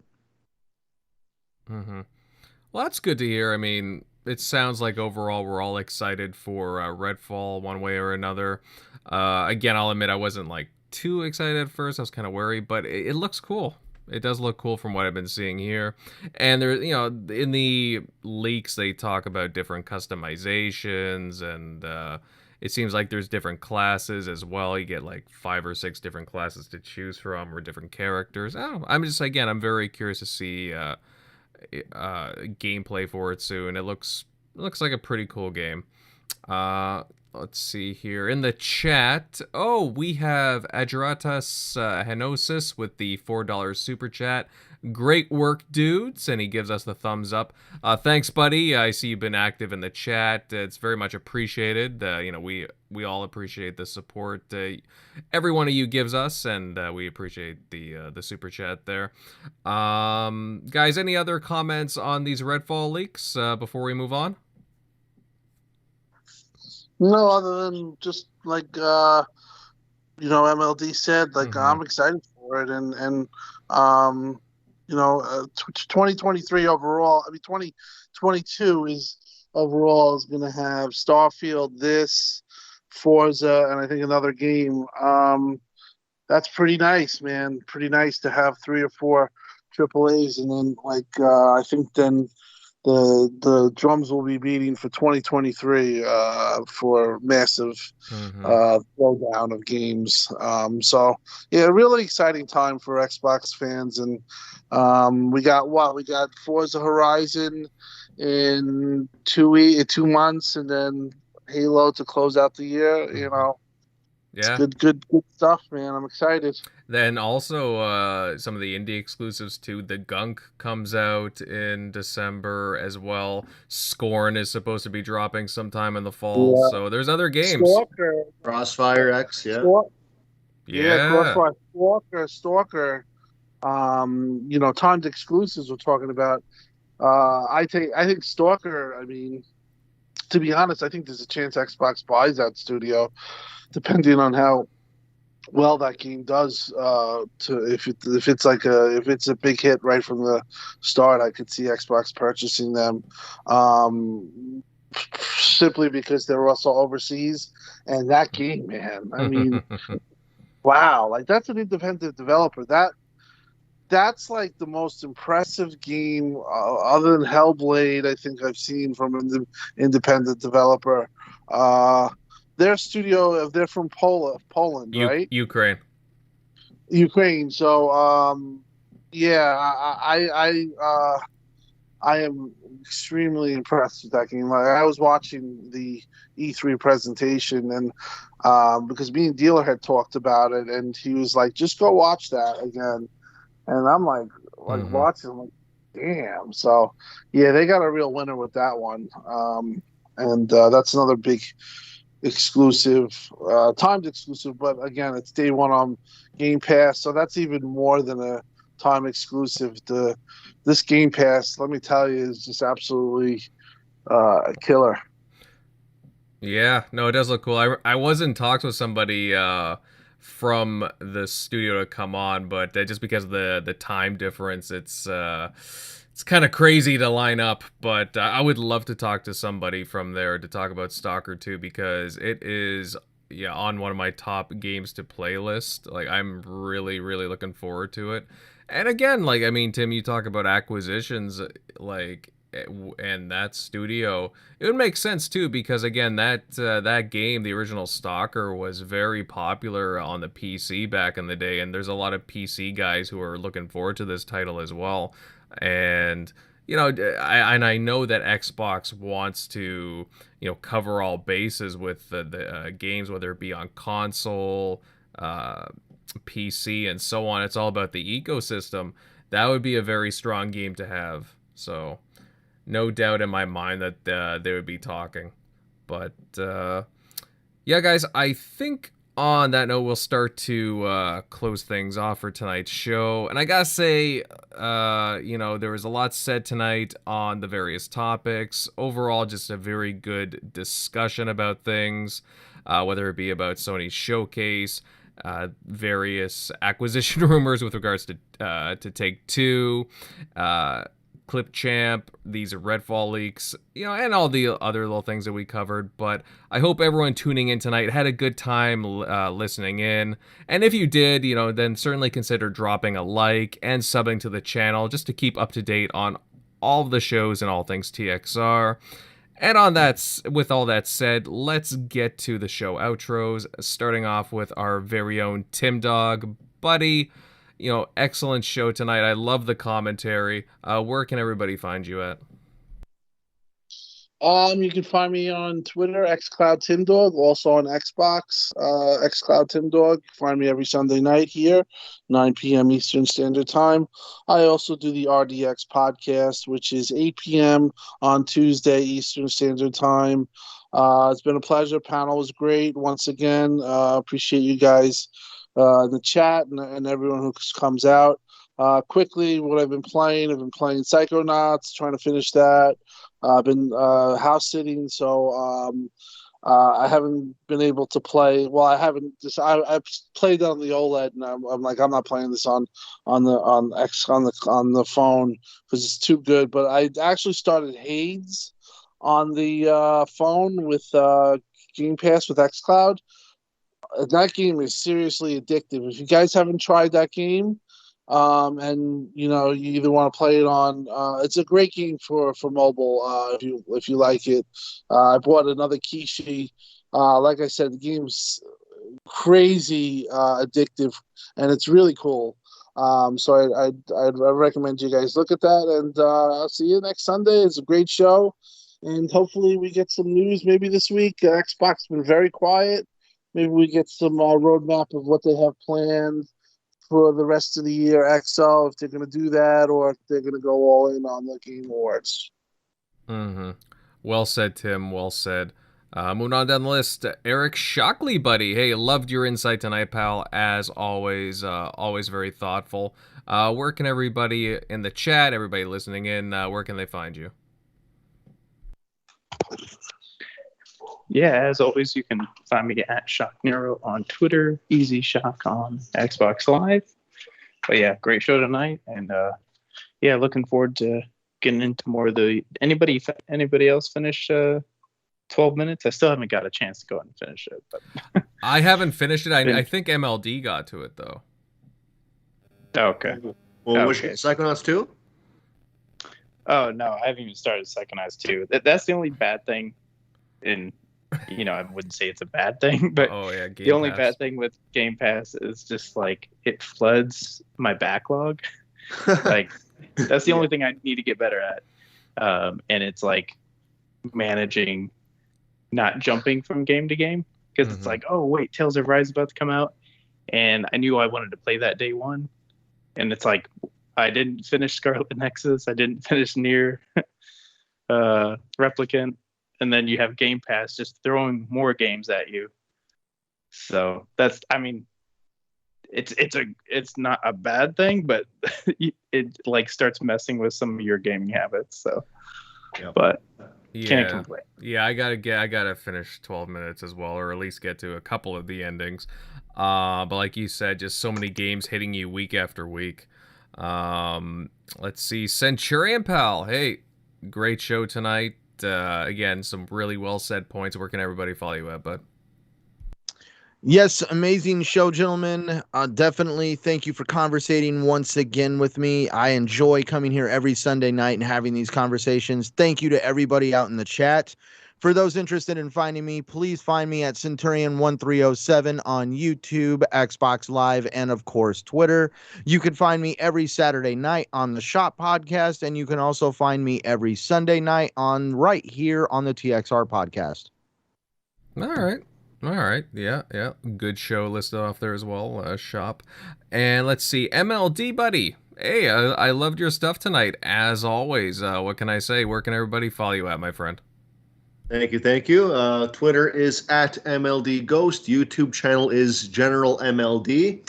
Current games playing. You guys said it before. Game Pass isn't making it easy. I'm just trying to split my time between 3 games: Medium, Battlefield 6, because I never played it before. It's a 6-hour campaign. Want to knock that out real quick. But also I started Psychonauts 2. Got past the first level. Loving it so far. Can't wait to dive deeper into that. So it's just about whatever mood strikes me. I'll try and finish those games in whatever order I see fit. But yeah, that's just a lot to talk about. And hopefully Xbox, they keep the news coming next week. Looking forward to another good show. Mm-hmm. Agreed, my friend, agreed. And to close out the group tonight, I'm Invader, and you guys can follow my content over on YouTube at Invader Gaming. And you know what? I'm a little bit active on other social media like Twitter. You can follow me at Invader_1986. Excellent show all around tonight, and we're already looking forward to next Sunday. It'll probably be very entertaining. Again, as Tim said, Xbox has been very quiet lately, as of late. And yeah, I mean, hopefully we get some news dropping tomorrow. Some good stuff to start off the week. Anyways, fellas, we will see you next Sunday. Later.